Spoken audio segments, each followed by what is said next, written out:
Hello दोस्तों, नमस्कार, प्रणाम। अपने YouTube चैनल पर आप सभी का स्वागत करती हूँ। आज हम और प्रेमा दीदी मिलके एक बहुत ही धमाकेदार चुटकुला नाच गीत माँ बेटी का नोक झोंक लेके आए हैं। आप लोग फुल वॉच करके गाने को सुनना, तभी गाने का आनंद आएगा, और नहीं तो गाने का आनंद नहीं आएगा। और देखिए, बेटी ससुराल जाती है शादी से पहले तो माँ अपने बेटी को बहुत समझा बुझा के ससुराल भेजती है कि बेटी ससुराल में जाना तो बहुत इज्जत से रहना और सबका मान सम्मान करना, बड़े छोटे का कितना किसी का मतलब नियादर मत करना, कोई कौनो मतलब आवे न पावे। बेटियन दुई कुलन के लाज रखा थी। महतारी बहुत अपने बिटिया के समझाए बुझाए ससुराल भेजतीन, और बिटिया ससुराल गईन तो नाम कमाए काइन तो माई से अपने कहा थीन, आवा सुनत जा बहनी दीदी दोस्तों सब मिलके कि बिटिया अपने माई से ससुरे से नाम कमाए काइन, कैसन नाम कमाए काइन। गाना के माध्यम से आप लोग सुने और ढेर सारा अपन प्यार दुलार दी हैं। आवे सुनाई थे।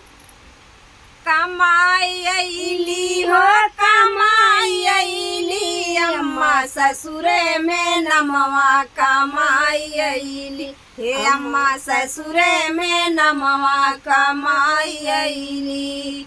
कमाई अइली हो कमाई अइली, अम्मा ससुरे में नमवा कमाई अइली, अम्मा ससुरे में नमवा कमाई अइली।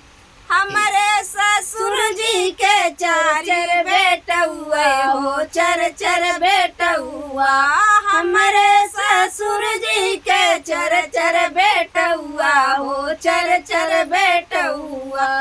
अरे चार मोहारा फोराई अइली, अम्मा चार मोहारा फोराई अइली, अम्मा ससुरे में नमवा कमाई अइली, अम्मा ससुरे में नमवा कमाई अइली। कमाई अइली हो कमाई अइली, अम्मा ससुरे में नमवा कमाई अइली, अम्मा ससुरे में नमवा कराई अइली।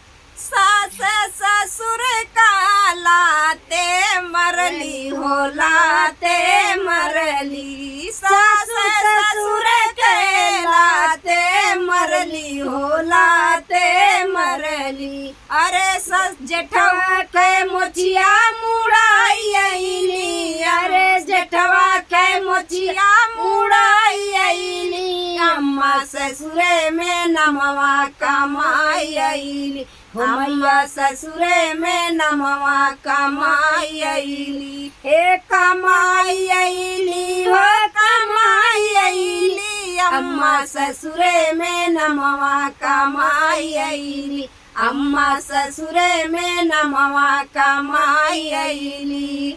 हमारे सासू जी के एक बिटियावा हो, एक बिटियावा।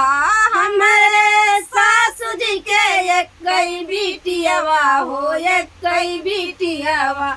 अरे वो नहू के ससुरे पटाई अइली, अरे वो नहू के ससुरे पटाई अइली, अम्मा ससुरे में नमवा कमाई अइली, अम्मा ससुरे में नमवा कमाई अइली। हे कमाई अइली हो कमाई अइली, अम्मा ससुरे में नमवा कमाई अइली, मैया ससुरे में नमवा कमाई अइली। तो धन्यवाद दोस्तों, मिलते हैं नेक्स्ट वीडियो में। तब तक के लिए नमस्कार, प्रणाम।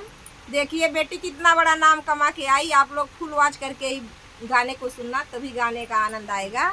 और ज़्यादा से ज़्यादा अपना प्यार दुलार देना दोस्तों। हमारा वॉच टाइम बहुत कम है, आप लोग हमारा वॉच टाइम बढ़ाइए, हमको भी आगे बढ़ाइए चैनल के माध्यम